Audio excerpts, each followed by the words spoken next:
Hello everyone, welcome back to the channel. Last video में हमने discuss करा था स्ट्रक्चर ऑफ एटम से the concept of valency. In this video हम लोग डिस्कस करेंगे what are your isotopes and isobars. तो इसमें सबसे पहले हम डिस्कस करने जा रहे हैं आइसोटोप्स। आइसोटोप्स आपके क्या होते हैं?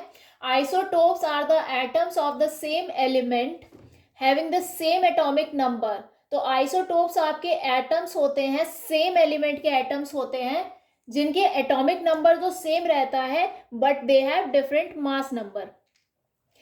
Isotopes of an element have same atomic number. इनका सेम एटॉमिक नंबर इसलिए रहता है because they contain the same number of protons या फिर इलेक्ट्रॉन्स। तो एटॉमिक नंबर सेम होने का रीजन है they have same number of protons और इलेक्ट्रॉन्स। और उनका जो मास नंबर होता है वो डिफरेंट इसलिए होता है because they contain different number of neutrons. तो मास नंबर जो डिफर करता है वो डिफर करता है because they have different number of neutrons. It is clear that the isotopes of an element differ in the number of neutrons in their nucleus। तो जो आपके isotopes होते हैं वो न्यूट्रॉन्स के नंबर में डिफर कर जाते हैं जो कि आपके न्यूक्लियस में प्रेजेंट रहते हैं, और इसी वजह से उनका मास नंबर जो है वो डिफरेंट हो जाता है। एग्जाम्पल में ले रही हूँ यहाँ पे क्लोरीन का। देखिए, all the chlorine atoms contain 17 protons. तो हर एक क्लोरीन एटम में 17 प्रोटॉन्स होते हैं, therefore atomic number of all the chlorine atoms is 17। तो एटॉमिक नंबर तो सबका 17 ही हो जाता है, लेकिन जब एक्सपेरिमेंट्स करे गए तो ये पाया गया कि सम क्लोरीन एटम्स हैव 18 न्यूट्रॉन्स और कुछ में पाए जाते हैं 20 न्यूट्रॉन्स। तो भाई जिसमें 18 न्यूट्रॉन्स है उसका मास नंबर क्या हो जाएगा? 35। और जिसमें 20 न्यूट्रॉन्स है उसका मास नंबर हो जाएगा 37। देयरफॉर जो आपका क्लोरीन एटम होता है उसके दो आइसोटोप्स होते हैं, एक का मास होता है 35 और एक का मास नंबर होता है 37। और उनको लिखने का तरीका फिर वही आ जाता है, एलिमेंट का सिंबल बीच में, देन आपका टॉप लेफ्ट बॉटम में आपका आ जाता है एटॉमिक नंबर और लेफ्ट टॉप पे आपके आ जाता है मास नंबर। तो ये उनको लिखने का तरीका है। तो क्लोरीन आपका दो आइसोटोप्स बनाता है जिसमें से एक का मास नंबर हो जाता है 35 और एक का हो जाता है 37, बट एटॉमिक नंबर अगर आप देखेंगे तो that will remain the same, that is 17। इसी तरीके से कुछ और एग्जांपल्स हैं जिसमें आ जाता है एक हाइड्रोजन। हाइड्रोजन के आपके 3 आइसोटोप्स होते हैं। देखिए, एटॉमिक नंबर सब में सेम है, मास नंबर आपका डिफरेंट है तीनों केसेस में। तो हाइड्रोजन के 3 आइसोटोप्स बनते हैं जिसमें इस वाले को कहते हैं प्रोटियम, द सेकंड आपका कहलाता है deuterium and the third is called as tritium. उसी तरीके से आपके कार्बन के भी 3 आइसोटोप्स बनते हैं जिसमें से एक हो जाता है 12 मास नंबर के साथ, एक हो जाता है 13 मास नंबर के साथ and the next is with 14 mass number. इसी तरीके से आपके ऑक्सीजन के आइसोटोप्स होते हैं, वो भी 3 होते हैं, with 16 mass number, with 17 and with 18। तो ये आपके कुछ आइसोटोप्स के एग्जाम्पल्स हैं। एक होते हैं आपके रेडियो एक्टिव आइसोटोप्स। ये कौन से आइसोटोप्स होते हैं? The isotopes which are unstable. और अनस्टेबल किस वजह से? Due to the presence of extra neutrons in their nucleus.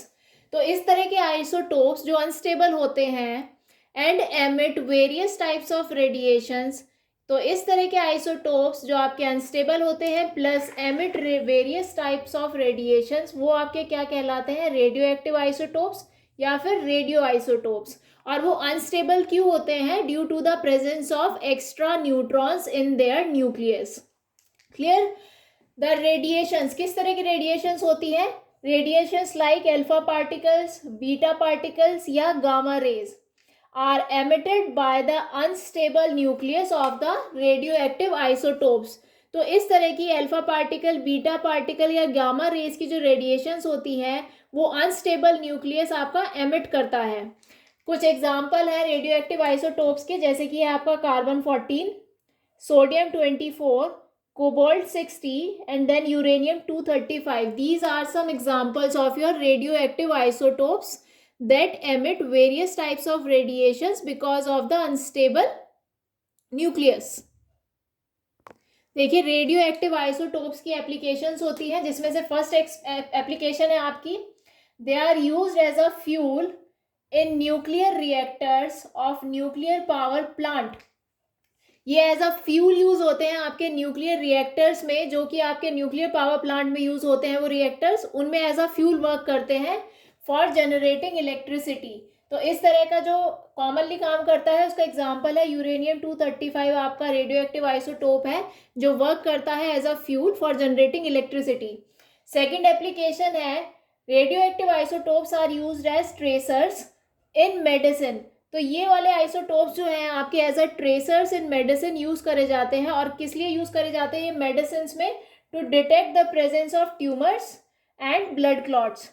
तो जो ट्यूमर्स को डिटेक्ट करते हैं वो आपका होता है रेडियो एक्टिव आइसोटोप आर्सेनिक 74 जो कॉमनली यूज होता है। और ब्लड क्लॉट को डिटेक्ट करने के लिए जो आपका आइसोटोप यूज होता है वो होता है सोडियम 24। थर्ड एप्लीकेशन जो है रेडियो एक्टिव आइसोटोप्स की वो है used in the treatment of cancer. तो कैंसर के ट्रीटमेंट में भी यूज करा जाता है रेडियो एक्टिव आइसोटोप को। जो बेसिकली यूज होता है वो है आपका cobalt 60 radioactive isotope. Next application है आपकी use to determine the activity of thyroid gland. तो ये थायराइड ग्लैंड जो होती है आपकी बॉडी में उसकी एक्टिविटी को डिटरमाइन करने में भी यूज होता है। और थायराइड ग्लैंड आपका सही होगा तो वो आपको प्रिवेंट करता है डिजीजेज लाइक गोइटर। तो कौन सा आपका radio active element commonly use करते हैं डॉक्टर्स? वो करते हैं आयोडीन 131।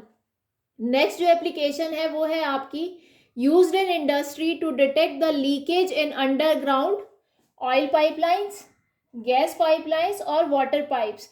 तो ये आइसोटोप्स जो रेडियो एक्टिव आइसोटोप होते हैं ये आपके यूज होते हैं इंडस्ट्रीज में टू डिटेक्ट द लीकेज को डिटेक्ट करने के लिए ऑयल पाइपलाइंस में या गैस पाइपलाइन में या वाटर पाइपलाइंस में जो लीकेज होती है उनको डिटेक्ट करने के लिए भी आपके रेडियो एक्टिव आइसोटोप्स का यूज किया जाता है। और इस तरह के सिस्टम में आपका रेडियो एक्टिव डिटेक्टर यूज होता है जिसका नाम होता है गीगर काउंटर। लास्ट टॉपिक है आपका आइसोबार्स। आइसोबार्स आपके क्या होते हैं? Isobars are the atoms of different elements. ये होते हैं एटम्स आपके डिफरेंट एलिमेंट्स के having different atomic number but same mass number. ऐसे एटम्स होते हैं डिफरेंट एलिमेंट के जिनका एटॉमिक नंबर डिफरेंट होता है बट मास नंबर सेम होता है। इनके एटॉमिक नंबर डिफरेंट क्यों होता है? क्योंकि नंबर ऑफ प्रोटॉन्स वो डिफरेंट होते हैं इसलिए आपका एटॉमिक नंबर डिफरेंट होता है। लेकिन जो आपका मास नंबर होता है वो सेम इसलिए होता है क्योंकि इनके जो न्यूक्लियस में number of protons plus number of neutrons होते हैं वो इक्वल होते हैं, इसीलिए इनका मास नंबर जो है वो सेम होता है। जैसे कि एग्जांपल देखिए यहाँ पे आर्गन का एटॉमिक नंबर है 18, मास नंबर है 14। इसी तरीके से इसका आइसोबार क्या हो जाएगा? इसका आइसोबार होगा कैल्शियम जिसका एटॉमिक नंबर है 20 लेकिन इसका भी मास नंबर है 40। देखिए इनकी कॉन्फ़िगरेशन अगर आप देखेंगे तो आर्गन के अंदर नंबर ऑफ प्रोटॉन होते हैं 18 और नंबर ऑफ न्यूट्रॉन होते हैं 20, तो इनका मास नंबर बन जाता है 40। और कैल्शियम में जो आपके नंबर ऑफ प्रोटॉन होते हैं वो होते हैं 20, नंबर ऑफ न्यूट्रॉन होते हैं 20, तो इसका भी मास नंबर हो जाता है 40। यही इसी टॉपिक के साथ ये चैप्टर आपका खत्म होता है। Thank you class.